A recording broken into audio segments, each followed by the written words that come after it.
Mission ಹೇಗೆ use ಮಾಡೋದಂತದ್ದು ತುಂಬಾ easy. ನಮ್ಮಲ್ಲಿ ಇರ್ತಕ್ಕಂಥ 8 kg 9 kg 10 kg 11 kg washing machine ಯಾವುದೇ ಆಗಿರ್ಬೋದು ಸೇಮ್ ಪ್ರೊಸೆಸ್ ಇರುತ್ತೆ. ಸೊ ನಿಮ್ಮ ಮನೇಲಿ ಏನಾದ್ರು ನಲ್ಲಿ ಇಲ್ಲ ಅಂತ ಹೇಳಿದ್ರೆ ಡೈರೆಕ್ಟ್ ಆಗಿ ನೀವು ಬಕೆಟ್ ಇಂದ ನೀರು ಹಾಕೋಬಹುದು. ಈ ರೀತಿ ಬಕೆಟ್ ಇಂದ ನೀರು ಹಾಕೊಳ್ಳಿ.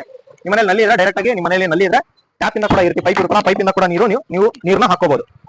ರೀತಿ ಪೈಪ್ ಇಂದ ಕೂಡ ನೀರು ಹಾಕೋಬಹುದು. ತಕ್ಷಣ ನೀವು ಫಸ್ಟ್ ಏನ್ ಮಾಡಬೇಕು, ನಿಮ್ಮ ಮನೆ ಇರತಕ್ಕಂಥ ಯಾವುದೇ ನಾರ್ಮಲ್ 5 amps ಪ್ಲಗ್ ಆಗಿರ್ಬೋದು, UPS ಇದ್ರೂ ಕೂಡ UPS ರನ್ ಆಗುತ್ತೆ. ಸ್ವಿಚ್ ಆನ್ ಮಾಡ್ಬಿಡಿ. ಟೈಮರ್ ನೋಡ್ತಾ ಇರಬಹುದು.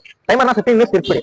ಟೈಮರ್ ತಿರ್ಸಿದ ಕೂಡಲೇ ನಿಮಗೆ ಇಲ್ಲಿ ನೀರು ನೋಡ್ತಾ ಇರಬಹುದು. ಇಲ್ಲಿ ನೀರು ರೊಟೇಟ್ ಆಗ್ತಾ ಇದೆ. ತೋರಿಸಿ, ಈ ರೀತಿ ನೀರು ರೊಟೇಟ್ ಆಗ್ತಾ ಇರುತ್ತೆ. ಸೊ ನೀರು ತಿರ್ಬೇಕಾದ್ರೆ ನಿಮ್ಮ ಮನೆ ಇರತಕ್ಕಂಥ ಯಾವುದೇ ಪೌಡರ್ ಆಗಿರ್ಬೋದು, ಲಿಕ್ವಿಡ್ ಆಗಿರ್ಬೋದು, ಈ ರೀತಿ ಹಾಕಿಬಿಟ್ಟು ಮಿಕ್ಸ್ ಮಾಡ್ಕೊಳ್ಳಿ. ಇದಕ್ಕೆ ನೆನೆಸಿರೋ ಅವಶ್ಯಕತೆ ಇಲ್ಲ. ನಮ್ಮ AS5 ವಾಷಿಂಗ್ ಮಿಷನ್ ಅಲ್ಲಿ ನೀವು ರನ್ನಿಂಗ್ ಅಲ್ಲೇ ಪೌಡರ್ ಹಾಕಬಹುದು, ರನ್ನಿಂಗ್ ಅಲ್ಲೇ ಲಿಕ್ವಿಡ್ ಹಾಕಬಹುದು. ಯಾವುದೇ ರೀತಿ ಪೌಡರ್ ಲಿಕ್ವಿಡ್ ಹಾಕಬಹುದು. ಅದೇ ಹಾಕಬೇಕು ಇದೇ ಹಾಕಬೇಕಂತಿಲ್ಲ. ನೋಡಿ ಟವೆಲ್ ಹಾಕ್ತಾ ಇದ್ದೀನಿ ನಾನು. ಸೊ ಎಷ್ಟು 4-5 ಟವೆಲ್ ನಾನು ರನ್ನಿಂಗ್ ಅಲ್ಲಿ ಮಿಷನ್ ರನ್ ಆಗ್ತಾ ಇದೆ ಹಾಕ್ತಾ ಇದ್ದೀನಿ. ಯಾವುದೇ ರೀತಿ ನಿಮಗೆ ಶಾಕಿಗೆ ಏನೂ ಹೊಡೆಯೋದಿಲ್ಲ. ಸೊ ನಿಮ್ಮ ಮನೆ ಇರತಕ್ಕಂಥ ಯಾವುದೇ ಬಟ್ಟೆ ಆಗಿರ್ಬೋದು, ಜೀನ್ಸ್ ಪ್ಯಾಂಟ್ ಆಗಿರ್ಬೋದು, ನಾರ್ಮಲ್ ಸ್ಕೂಲ್ ಯೂನಿಫಾರ್ಮ್ಸ್ ಆಗಿರ್ಬೋದು, ಈ ರೀತಿ ವೈಟ್ ಬಟ್ಟೆ ಆಗಿರ್ಬೋದು, ಯಾವುದೇ ಹಾಕಿದ್ರು ಡೀಪ್ ಆಗಿ ವಾಶ್ ಆಗಿ ಬರುತ್ತೆ. ಕೈಯಲ್ಲಿ ಉಜ್ಜೋ ಅವಶ್ಯಕತೆ ಇರೋದಿಲ್ಲ. ನೋಡಿ 5 ಟವಲ್ ಹಾಕಿದ್ರು ಕೂಡ ಸ್ಪೀಡ್ ಒಂಚೂರು ಕಡಿಮೆ ಆಗಿಲ್ಲ. ಯಾವ ರೀತಿ ತಿರುಗ್ತಾ ಇದೆ ನೋಡಿ. ಹಾಕಿದ 2 ನಿಮಿಷಕ್ಕೆಲ್ಲ ಫುಲ್ ಕೊಳೆ ಬಿಟ್ಕೊಳ್ಳುತ್ತೆ. ಈ ರೀತಿ ಇಂಡಿಕೇಶನ್ ಬರ ಸ್ಟಾರ್ಟ್ ಆಗುತ್ತೆ. ಸೊ ಇಂಡಿಕೇಶನ್ ಬಂದ ಕೂಡಲೇ ನಿಮಗೆ ಏನಂತ ಅರ್ಥ ಅಂದ್ರೆ ಕಂಪ್ಲೀಟ್ಲಿ ಬಟ್ಟೆ ವಾಶ್ ಆಗಿದೆ ಅಂತ ಅರ್ಥ.